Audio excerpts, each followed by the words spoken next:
Welcome to Luca is a billionaire, where the only thing I invest in is your answers. Open Settings now and tap your name at the very top of the screen. This opens your Apple ID settings and shows iCloud, Media, and Purchases.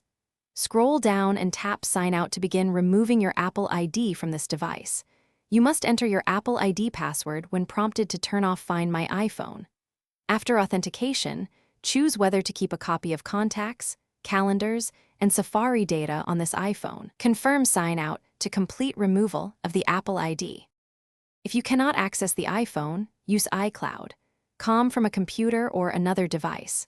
Sign in with the Apple ID you want removed to access device management and find iPhone.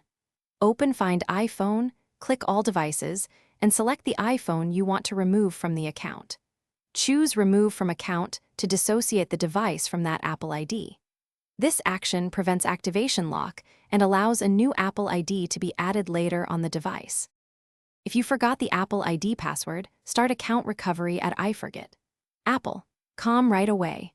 Follow the prompts to reset your password or use two-factor authentication if available on another trusted device. If you have the iPhone physically and can access settings, erase all content and settings to remove the Apple ID locally. Alternatively, put the device into recovery mode and restore it using a computer if settings is inaccessible. After erasing, set up the iPhone. Thanks for watching and please subscribe. It's the best investment you'll ever make.